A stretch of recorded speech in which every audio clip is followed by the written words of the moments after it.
Hola, quiero darte la bienvenida de manera oficial al primer episodio de Así funciona tu mente. Le he dado muchas vueltas sobre cómo empezar, de hecho tenía un guión con otro episodio que probablemente veremos más adelante, pero el otro día me surgió una cosa que probablemente a ti también te haya pasado y pensé, vale, este es el momento ideal, o mejor dicho, el tema ideal para empezar. Y es que de repente yo estaba en casa normal y fui a la cocina a abrir la nevera para coger algo, no me preguntes el qué, porque en cuanto llegué, abrí la nevera, ya no me acordaba de qué era. O sea, lo que hacía 2 minutos estaba en mi cabeza, de repente, en cuanto entré a la cocina, se había borrado. Y esto es algo de que nos pasa a todos y nos pasa mucho más de lo que nos gustaría admitir y es olvidarnos de las cosas. Y de hecho, tal y como está la sociedad últimamente, nos pasa de forma mucho más habitual. Por eso, creo que uno de los temas que puede ser interesante es precisamente por qué olvidamos las cosas, o sea, por qué se nos olvida de repente el nombre de una persona, alguna idea que habíamos tenido que era una idea brillante, que si no la anotas en el momento de repente desaparece. Y todas estas cuestiones y cómo tienen su vinculación con un proceso maravilloso pero sumamente desconocido de nuestra mente, como es la memoria. Así que, si te apetece, vamos a sumergirnos un poco en cómo funciona esta memoria, a conocer un poco sus almacenes, también por qué se nos olvidan ciertas cosas, por qué de repente te pasa esto de olvidar el nombre de alguien o ir a la cocina o que tengas algo en la punta de la lengua. Y también al final desentrañaremos un poco por qué se producen estos tres procesos psicológicos tan conocidos o estos errores de la memoria tan conocidos que te acabo de nombrar. Pero vamos a empezar por lo que te comentaba, por la memoria. Al final, nosotros tenemos una concepción un poco errónea, por decirlo de alguna forma, de cómo funciona nuestra memoria. Y es que nos da la sensación de que es como si fuera una especie de baúl en el cual nosotros podemos ir colocando cosas para luego recogerlas tal cual en el momento en el que las necesitemos. Y la realidad no es así. O sea, realmente nuestra memoria es mucho más flexible y no es tan perfecta en ese sentido. Es más, lo que ocurre con ella es que luego reinterpreta la información. A mí me recuerda mucho a cuando éramos jóvenes y jugábamos a, bueno, en Madrid se conoce como el teléfono escacharrado, me imagino que lo mismo cada uno lo conocéis de otra forma, que tú lo que hacías básicamente era colocarte en círculo y le retransmitías una información a la persona que tenías al lado y de la información inicial que había dado una persona a lo que llegaba al final, cambiaba muchísimo la situación, porque al final cada persona iba reinterpretando e iba añadiendo cosas nuevas a esa información, de manera que la información que estaba dada en un inicio obviamente no tenía muchas veces nada que ver con el final y era un juego bastante divertido. Pero es verdad que nuestra memoria funciona un poco así. Al final, cuando ella recupera esa información que nosotros obviamente hemos codificado previamente, lo hace a veces añadiendo datos y lo hace un poco en función del contexto que se le dé y un poco en función de la información que tenga adicional, pero va rellenando huecos. De manera que al final la información que nosotros, por así decirlo, recuperamos no es exactamente igual que la que dejamos en su momento, que la que almacenamos en inicio. Y además, para entender un poco mejor nuestra memoria, también tenemos que saber cómo está compuesta. Yo al final siempre digo que la memoria es uno de los procesos psicológicos probablemente más interesantes para nosotros porque recopila muchísimos almacenes y recopila muchísima información. Nosotros habitualmente conocemos los más habituales, que son tres. De hecho, habitualmente se conocen incluso dos, que son la memoria a corto plazo y la memoria a largo plazo. Pero hay otro dentro de la memoria a corto plazo que se conoce como memoria de trabajo, que es, por ejemplo, el que utilizamos cuando trabajamos, nunca mejor dicho, con información de forma momentánea. Es decir, por ejemplo, si a ti te dan un número de teléfono, tú ese número de teléfono lo almacenas durante muy pocos segundos, hasta que lo anotas en el móvil o lo anotas en un papel o cosas similares. Y de hecho lo que haces habitualmente es ir repitiéndotelo a ti mismo para que no se te olvide. Con esto ocurre lo mismo. O sea, al final esta memoria de trabajo es una memoria que dura muy pocos segundos.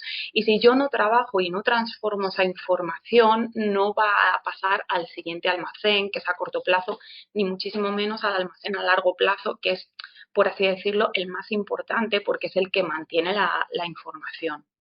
Por eso muchas veces las técnicas de aprendizaje que se basan en repetición no son efectivas, porque al final yo estoy repitiendo mucho la información, pero no la estoy transformando lo suficiente como para que pase a otros almacenes de la memoria. El segundo almacén importante, aunque como ya te digo, realmente la memoria de trabajo forma parte de esa memoria a corto plazo, sería la memoria a corto plazo, que es un almacén más conocido, pero es un almacén también muy breve. La información allí dura unos pocos minutos, o sea, la podemos manejar un poquito más, pero al final es una información que enseguida se nos va. Y muchas veces cuando nos dan ciertos datos, como por ejemplo el nombre de una persona o cosas similares, igual, si tú no lo transformas, como vamos a ver luego, al final ese nombre se nos va. ¿Por qué? Pues porque al final es un almacén que fluctúa, es un almacén que va cambiando para no cargar a nuestro cerebro.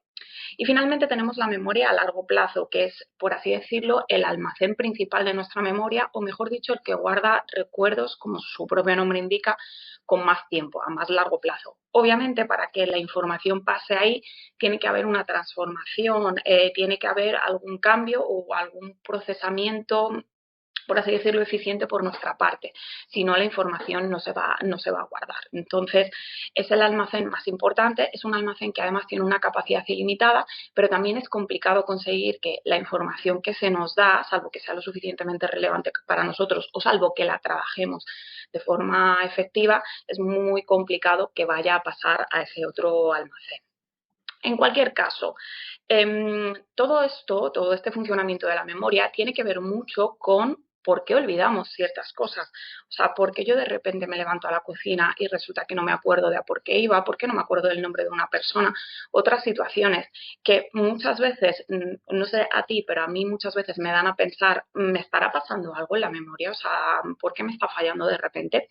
Pero la explicación realmente puede ser mucho más sencilla. O sea, para que tú te hagas una idea, entre los motivos que hay habituales para que tengamos estos fallos de memoria, el primero es nuestra capacidad de atención. O sea, es decir, dentro del proceso, por así decirlo, de percepción, lo primero que tenemos que captar es la atención, que esto es lo que se dice habitualmente en las redes sociales, con la regla de los 3 segundos y con todo eso. De manera que si yo no soy capaz de captar la atención de una persona, obviamente esa información luego no va a pasar a la memoria, porque ni siquiera la va a percibir. Piensa que es como una especie de proceso. Primero atención, luego la percepción y luego ya va, en todo caso, a la memoria. Depende un poco de la información que sea, ir a la memoria a corto plazo, ir a la memoria a largo plazo si se transforma. Pero si yo no soy capaz de captar la atención, obviamente eso ni siquiera va a pasar a la memoria. Entonces, el principal problema que tenemos a día de hoy es que tenemos tantísima cantidad de estímulos que tenemos el cerebro saturado y muchas veces hacemos las cosas, yo la primera, sin prestar la atención suficiente, con lo cual es muy complicado que luego nos acordemos de lo que íbamos a hacer si en un primer momento no hemos prestado una atención real, aunque nosotros pensemos que sí.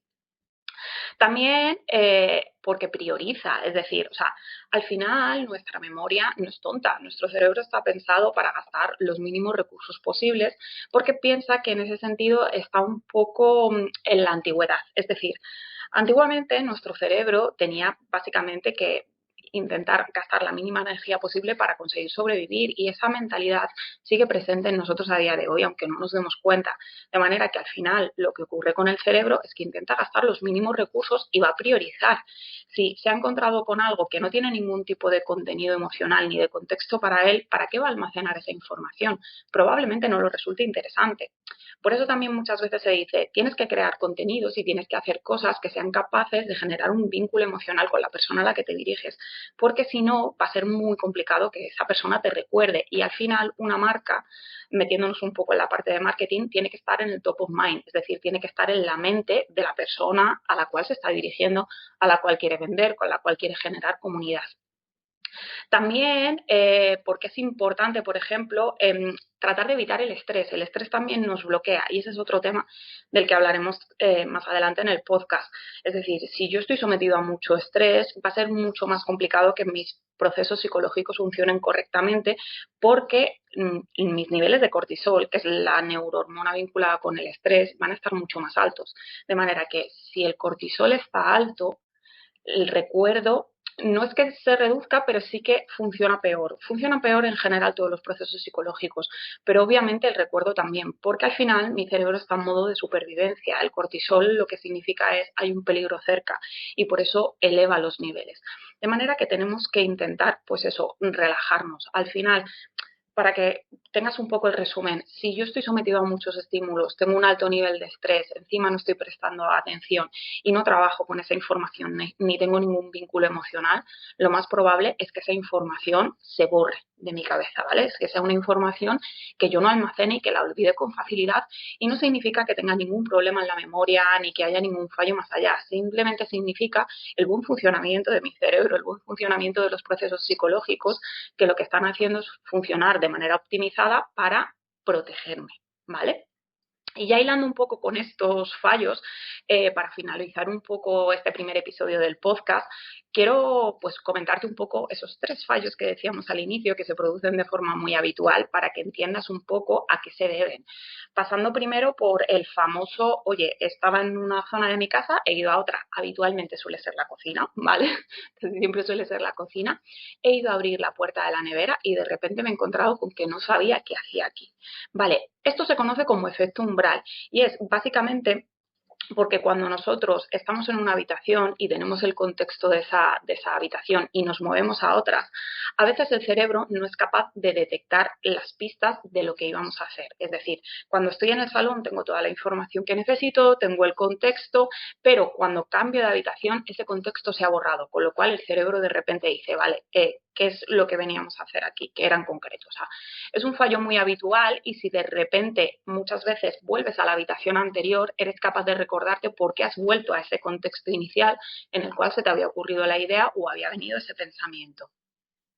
Por otro lado, hay otro tema muy normal también y que sobre todo, si te fijas, ocurre en épocas de mayor estrés o en épocas en las cuales sí tienes como más trabajo o probablemente tienes muchas más tareas y prestas menos atención a las cosas, y es el famoso efecto en la punta de la lengua. Es decir, coger y de repente intentar recuperar una palabra y que no seas capaz de recuperar esa palabra, que de repente pienses, ostras, lo tengo en la punta de la lengua, pero no soy capaz.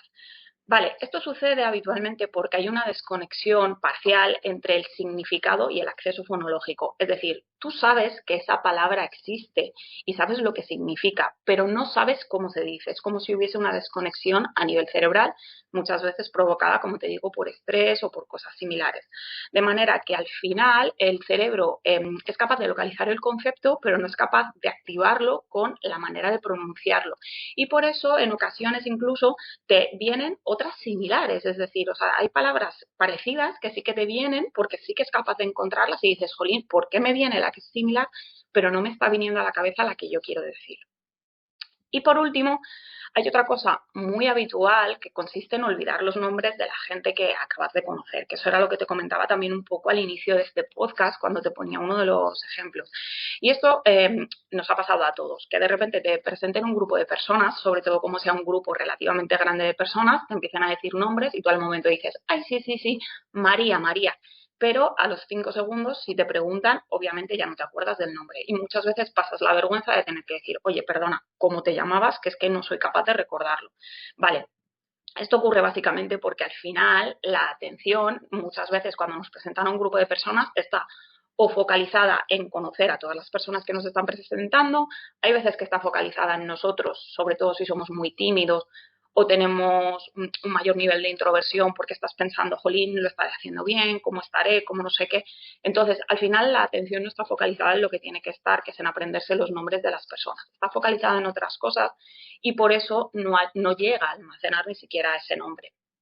Sí que es verdad que hay un truco relativamente sencillo que es intentar cuando te digan los nombres hacer alguna asociación mnemotécnica, pues por ejemplo, María se llama mi prima o cosas similares, para que no te pase esto y oye, pues por lo menos no tener que pasar por el mal trago de tener que decir, oye, ¿cómo te llamabas? Que es algo que a todos nos cuesta un poco, aunque no pasa nada porque nos pasa a todos.